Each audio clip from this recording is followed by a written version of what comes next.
It's not fair. The reason so-called elites, those in notable families, and others in similar circles understand how to create success easily in their lives is because they were taught certain understandings about how our reality operates from a very young age. While most of us, and the rest of about 99.9% of the planet, were taught a false reality, or at least a very incomplete one. And when you don't know the rules to the game, you can't play the game effectively at all. And this, unfortunately, is how most of us were taught to play the game of life, completely ineffectively. However, the so-called elites in many cases were taught the actual nature to reality and the game alongside how to play it at a very high level. Now, these people are not any more talented than you, gifted, or anything else, just more aware and with a longer amount of time to practice under their belt. However, you can create reality in the ways you want to by simply gaining access to this knowledge and then applying it consistently in your life in certain ways. And that is exactly what I'm going to show you how to do in this video. So yes, it isn't necessarily fair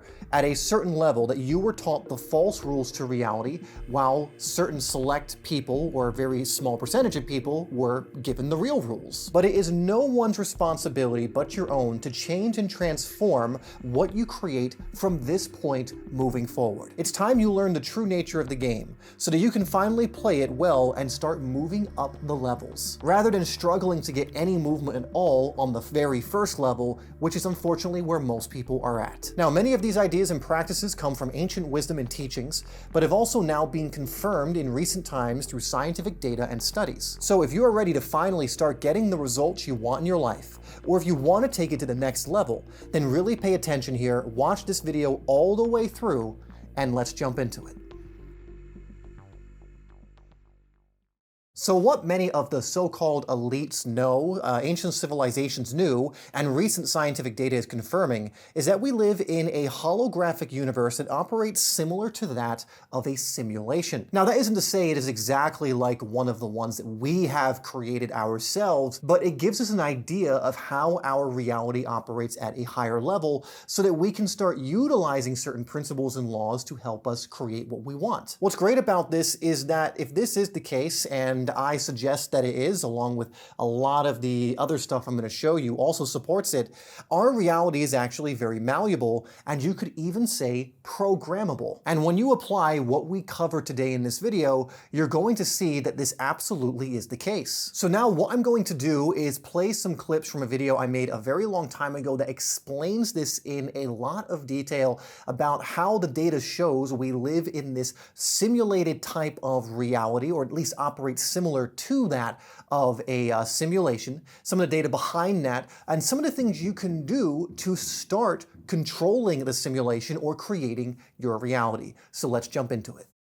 So the first thing we need to look at is Newtonian paradigm versus this kind of simulation hypothesis, or this theory that we're living more in a computerized simulation or close to or similar to that kind of reality. Now, the Newtonian paradigm basically states that everything is materialistic, that we are living in this very materialistic universe, that basically, that is base reality. Newtonian physics. Basically everything involved within the realm of Newtonian physics is all there is, and anything that falls outside of that is just gobbledygook. It's not real, it's just fantasy, it's woo-woo, and that stuff doesn't really exist. There might be some anomalies, but ultimately that doesn't exist. Whereas the simulation theory or hypothesis says something very, very different that we're going to get into in just a moment, and I'm going to give you some analogies so you can relate to this and know how to operate within it. Now, the first thing we need to look at when it comes to which one we live in, is it really just a physical reality with basically nothing else,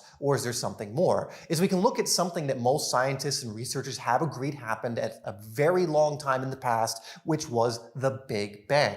However, the Big Bang from a materialistic point of view, from a Newtonian paradigm, is incredibly hard to explain, because the Big Bang is stated as being something that essentially came from nothing. And basically that everything that is in the known universe came from this state of nothingness into everything. And it's kind of like that famous quote, materialism wants you to give them one miracle and then claim that there are no other miracles, right? That one miracle being that everything came from nothing. And then it's like, just give us that, and then the rest we can explain. However, if you look at this idea of the universe instead being virtual, more like a computer, it actually makes complete sense, this idea of a Big Bang, and actually fits that theory. Whereas in, again, Newtonian physics, it doesn't really fit materialism, this kind of nothing coming, or everything coming out of nothing. It doesn't fit that theory, but completely meshes and aligns to the theory of the virtual reality. This is because if you were to start, say, a game like The Sims up, it's starting from a zero state, or what's called a zero state. And then you start up the game and an information influx from a zero state as you boot up the game, which then provides all the data and everything for what's going to be in the game. So if you start a game up from the perspective of the game coming from a zero state, it's almost as if a big bang is occurring every time you boot it up from that zero state. And I'm not going to be the best person to be able to explain exactly how that works, but you can find many different physicists and others who explain this in a lot more detail on how this works. From the materialist view that our universe is all there is, as an objective, independent reality, the fact that the Big Bang came from nothing is very hard to explain. How could everything come from nothing? But if you look at the universe as a virtual construct, the Big Bang model works perfectly. Virtual worlds always begin with an information influx from a zero state, since they need to initially boot up. Every time a computer game starts up, a Big Bang occurs from the perspective of the game. From inside the virtual world itself, the creation always comes from nothing, because before it boots up, there is no space or time as defined by the rules of that virtual world.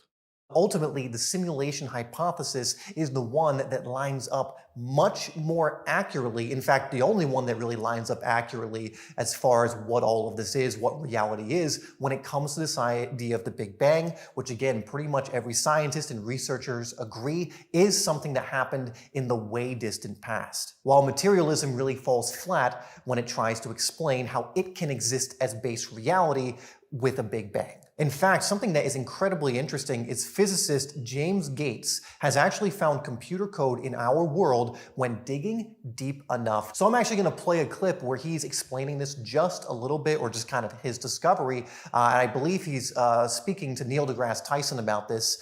Neil deGrasse Tyson, you can kind of tell, is like kind of almost blown away by it. But essentially, that they found computer code. The deeper you go, the more you dig into what our reality is made up of. They literally found computer code. So you're saying as you dig deeper, you find computer code writ in the fabric of the cosmos? Into the equations that we want to use to describe the cosmos, yes. Computer code? Computer code, strings of bits of ones and zeros. It's not just sort of resembles computer code, you're saying it is computer code. It's not even just is computer code, it's a special kind of computer code that was invented by a scientist named Claude Shannon in the 1940s. So are you saying we are all just, there's some entity that programmed the universe and we're just expressions of their code? And perhaps this really sounds bizarre whenever you've heard this idea that we're in a simulation or like the equivalent of a computer game. Wouldn't I know that I'm in the game? Wouldn't it be obvious to me that I'm in a simulation? But you have to also understand that this is an incredibly complex simulation, an incredibly complex game. It's not really something we can relate to the simulations, even the more advanced ones that we have, that we've created here. But however, I will play a clip from what's called the simulation hypothesis, which is something I highly recommend to go watch if this resonates with you and you want to learn a lot more of the science and data behind it, because this might give you a little bit of an explanation of how this works. So I'll play that clip now. If I were a character in a computer game that was so advanced that I were actually conscious and I started exploring my video game world, it would actually feel to me like it was made of real solid objects, made of physical stuff. Yet, if I started studying, as the curious physicist that I am, the properties of this stuff, the equations by which things move, and the equations that give the stuff its properties, I would discover eventually that all these properties were mathematical. The mathematical properties that the programmer had actually put into the software that describes everything. The server that's creating you is not in your reality frame. It's outside. If you're Sims, that computer is non-physical to you. What's physical to you is your Sims world.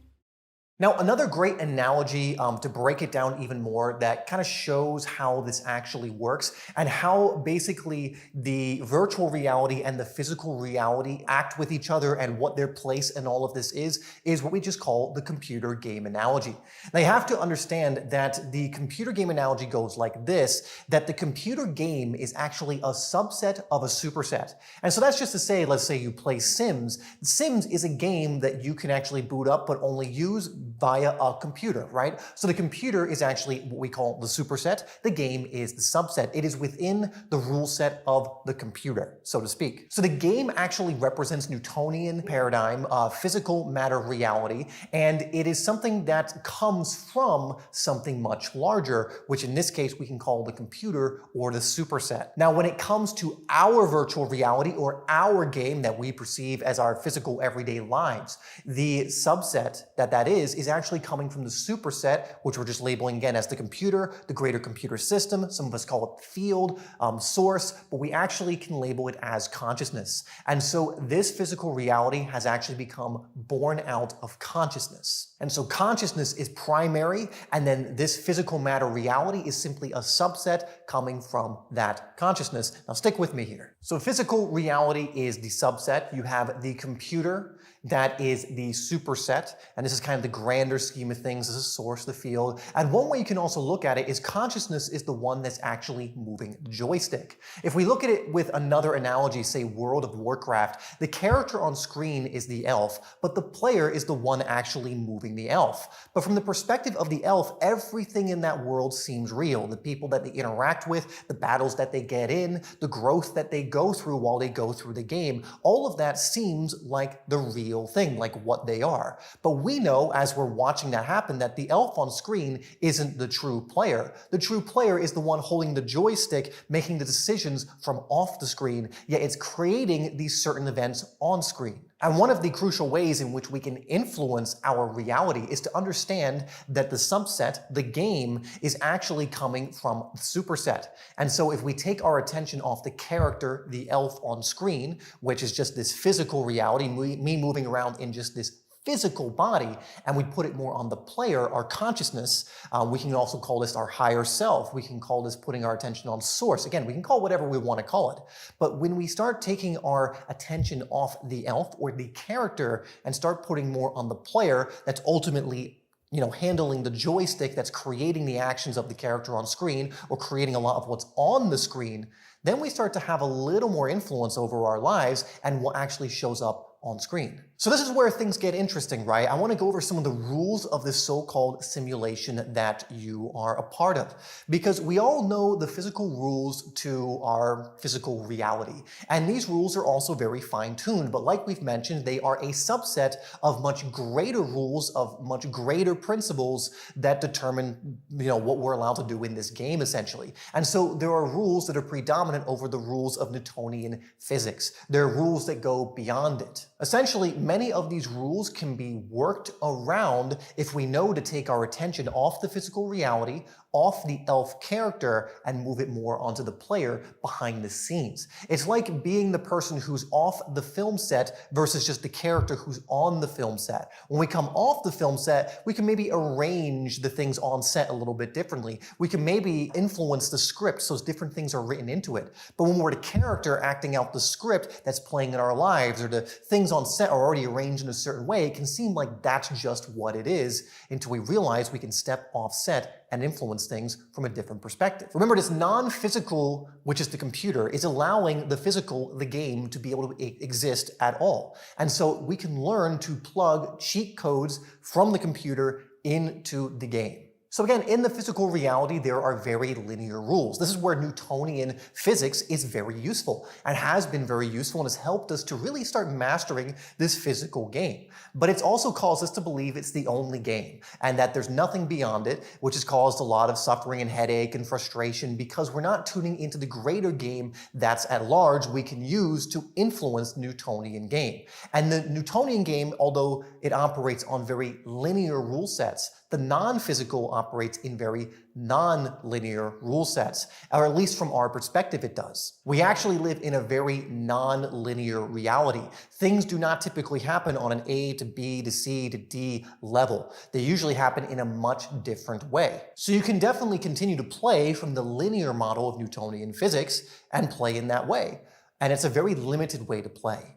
Or you can learn how to play from the non-physical perspective, how to play from the thing that's actually creating the game in the first place, how to influence that, and then open yourself up to so many more possibilities. So let's talk about a way in which you can start to play with these new rules and to take your attention off the rules of just the physical. Because again, if you keep giving your attention just to the physical, you're just going to keep trying to play by that linear rule set. Now, can you get things done by doing that? Yes. Can you do certain things just within the physical, disregarding the rest? Absolutely. But it's going to be slower. It's going to be more of a struggle. It's going to come with more frustration. There's always going to be something in you that thinks there's something more to it because it's able to connect to the non-physical, even if you're not putting your attention on it. And so it's a much harder way in which to play the game, and it's guaranteed to come with, again, frustration and burnout and overwhelm. But you can also do something where you attach more to the non-physical and allow the physical then to be influenced from that point. And so what I want to give you right now is what we call the Lego factory analogy. And this is an idea we dive into deeply with our clients that go through our reality creation program, where we get them to essentially learn how to live in this simulation as like a master creator, how to absolutely influence it in their everyday lives in ways that they actually want, which is something you're able to do once you learn the rules to this game and you practice playing it, which we show them how to do. I'm going to give you this analogy that we dive deep in with them. And this is simply called the Lego factory analogy. So imagine that in your physical world, everything is like a Lego brick. It's physical stuff, right? So you have all these Lego bricks in your world. All the physical stuff in your life is a Lego brick. And all of these Lego bricks come from the Lego factory. Now, the Lego bricks in your life represent the physical. The Lego factory represents the non-physical. And so the way most people try and change their lives or interact with reality is if they want something, they start complaining about the Lego bricks already in their life, or they start trying to change those Lego bricks into something they're not. But once these Lego bricks come into your physical world, from the non-physical into the physical, they're here, they're not going anywhere, right? They're already physical stuff. But instead of trying to, again, be the character or elf kind of moving around with these Lego bricks, and again, you can get some things done by doing that, or trying to change them into something they're not, something else you want. What if we were able to go into the Lego factory itself and request new things? What if instead of resisting what's already here, the current Lego bricks, and fighting against them, what if we could, again, just go into the back door of the Lego factory, go up to one of the workers and request a new mold to be created in the Lego factory?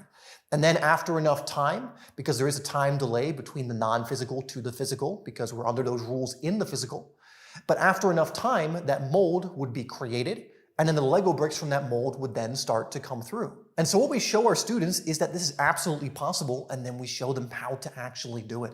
And ultimately, it is when you start engaging with the non-physical aspect of the simulation of reality, when you start going into more of the computer part, when you pause the elf on screen, or you get out of the character and you go more into the player, again, that you can start encoding different things into the game. Because do you think it's any harder for the computer to put one thing in the game or another thing in the game? No, it would just require a different code ultimately. And so life can bring you, again, from the non-physical into the physical, pretty much anything that you could desire. It might take, again, more time depending on what it is. And again, because we're under those rule sets of time in the physical, if you want something physically. Again, you can access other things instantaneously. You want to feel joy? Guess what? You actually have access to that pretty quickly.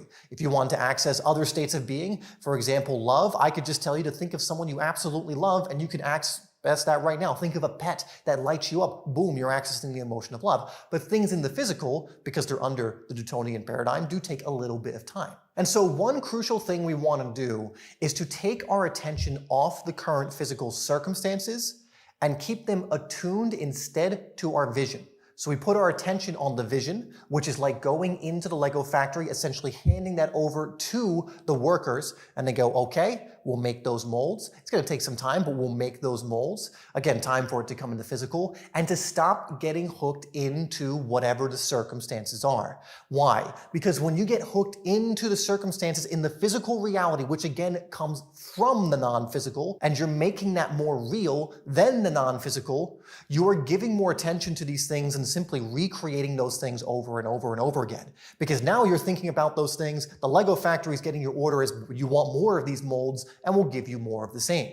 But if you instead give more attention to what it is you want in your life, to your vision, you give more attention to the things that you love, you're more grateful, I'm sure you've heard about that, you're appreciative, which makes you appreciate what you appreciate appreciates. Then suddenly you'll start getting different Lego bricks coming out of the factory, because the computer is now putting different things in the game. So if you want to change your physical circumstances to something differently, you have to stop putting attention on the physical circumstances. And not in the sense of like you don't go about your day or whatever, but stop complaining about things that are in your physical. Because by giving your attention to it, it's like you're going into the factory, although at this point unconscious, handing over more blueprints of what you don't want, and they're like, okay, if you insist, giving you more of the same. If you go in, however, with your attention more on your vision, if you go in more with your attention on the levels of emotions you want to experience the equivalent of physically, then you're going to start getting different Lego bricks. Again, because this reality, physical reality, is subject to influence.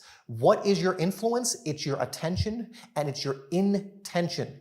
Meaning your attention, what are you putting your attention on mainly in the physical? Intention, what are you putting your intention from an inner place on as well? If you continue to put your intention on things that you don't want, your attention on things that you don't want, and usually these play together, you will continue to produce things that you don't want. More of those same Lego bricks, which is just more of the same physical stuff, will start to come into your world. A great example of this, have you ever had a certain person in your life that you just really didn't like, and you kept resisting them, and you're like, you know what, I gotta get away from this person, I'm gonna move, I'm gonna leave this job or whatever else it is, and then you get to the next job or the next place, and on cue, there is the exact same person just in a different body waiting for you? Yes, this happens all the time to people in relationships. This happens all the time to people when they switch jobs. This happened to me many, many times, where it happened 4 or 5 times that in different environments, I kept getting the same type of person. Why? Because I wasn't taking my attention off it. I wasn't focusing on the kind of person I wanted in my life. I kept complaining about the kind of person that was there. And so no matter where I went, I kept recreating and having this Lego brick come into my life, so to speak. All right, so what are some other things that you can do to essentially influence the simulation, to bring things into your physical life? Because all of this is great. And whether you believe me or not isn't my concern. Some of you will, some of you won't. But even if you do, we need to make this to something that actually helps you, right? We need to make it so that you're actually now utilizing these new things and getting results. Because it's great to have the information and feel good about it, but if it's not helping your life, if you're not, able to bring into your simulation, into your reality, the people you want to bring in, the finances you want to bring in, the vocation you want to bring in, the relationships you want to bring in, and you're not actively moving towards that or having those come in, then it's kind of useless, right? Because knowing and not doing is the same as not knowing, right? Applied knowledge is power. We want results here. We ultimately want usefulness. So how do we do that? The first thing, like I already mentioned, is understanding and really, really remembering that the superset is what bears or the subset is born out of. And that means that the physical is born out of the non-physical. So giving more attention to the non-physical, giving more attention and intention to the Lego factory. I talk about the spiritual, mental, and physical planes. Basically, the spiritual and mental planes of existence are what bring about basically all of the things that come into the physical, the opportunities, the events, the people, and everything.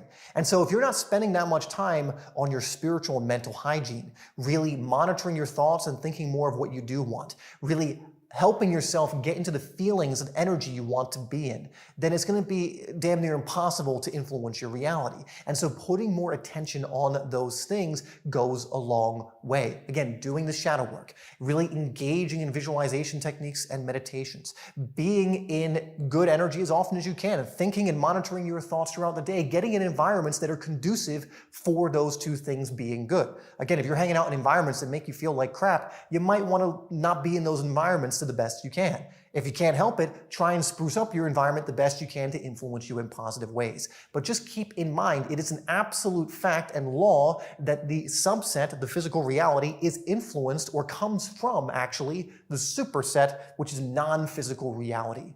And so if you're not putting your attention on the non-physical aspect of yourself, you're not going to change your physical. And the thing is, when we're never taking that time to tune into the non-physical, we get more hooked into the physical, thinking we are the character on screen, the elf, right? We think that's all we are and forget that we are something beyond that that also has influence in the non-physical. And so the more you tune into that non-physical, the more you actually start to connect and remember the power you have, the power of your attention, the influence you have in your life, the things you'll discover as you put your attention there more also will start to blow you away. But if you don't do that regularly, you're going to get hooked more into just the physical game and then be taken for a loop and be sleeping awake and then wake up a year later wondering, oh crap, whoops, what was I doing there? So really start to give more than you have been attention on that non-physical. Now you'll find that when doing this, more opportunities will start appearing in the physical. These two are tied. Again, superset supplies the subset. Subset is born out of the superset. So if you start doing certain things in the superset, it will create certain effects in the subset in the form of opportunities, people, opportunities to learn certain lessons that will be valuable for you moving forward, opportunities for being able to move to a different place if that's what you desire, getting out of situations that no longer serve you, opportunities to make more money doing things that you love, opportunities for relationships, all of these different things. Then you have to make sure you do take the action, right? You are on the physical. The physical is still a thing that you operate in. It's not to be dismissed. It's just to start understanding that it is not the base reality and that something else is actually producing what's here in the physical. And the nature of this reality is like a simulation. And when you learn those rules to the game, you can start operating on all these planes of existences in harmony rather than in conflict or in a way where it's out of balance. And so that is to say, when something does come in to the screen of your life, so into the physical reality, and it's an opportunity, if you don't do anything towards it, it will pass you by, right? So if you just go into the spiritual and mental as well and to the non-physical and just do all that, but then don't take the opportunity, it still will keep passing you by, right? So grab that opportunity when it comes in, when it resonates. Make sure you are taking the actions. But if you're not doing that non-physical stuff, you'll just be throwing stuff against the wall, hoping it sticks. You'll be doing things you don't want to be doing, etc. Again, have more faith in your vision than the current physical circumstances. The current physical circumstances will try to get you hooked and try to get you to forget that life is mainly non-physical and that this is all kind of a video game simulation virtual reality. But when you have more faith in the vision than the current physical circumstances, it reminds you of your power, your influence, that you are mainly non-physical, and then you can start to influence the physical once again. Now, if you want even more depth when it comes to understanding how the outer world is influenced by what we call the inner world, or how the physical is influenced by the non-physical, I would check out this video here where I go over something called the mirror principle that dives even more into this. This level of understanding is going to help you so much with what we talked about in this video, so I'd go check that out next.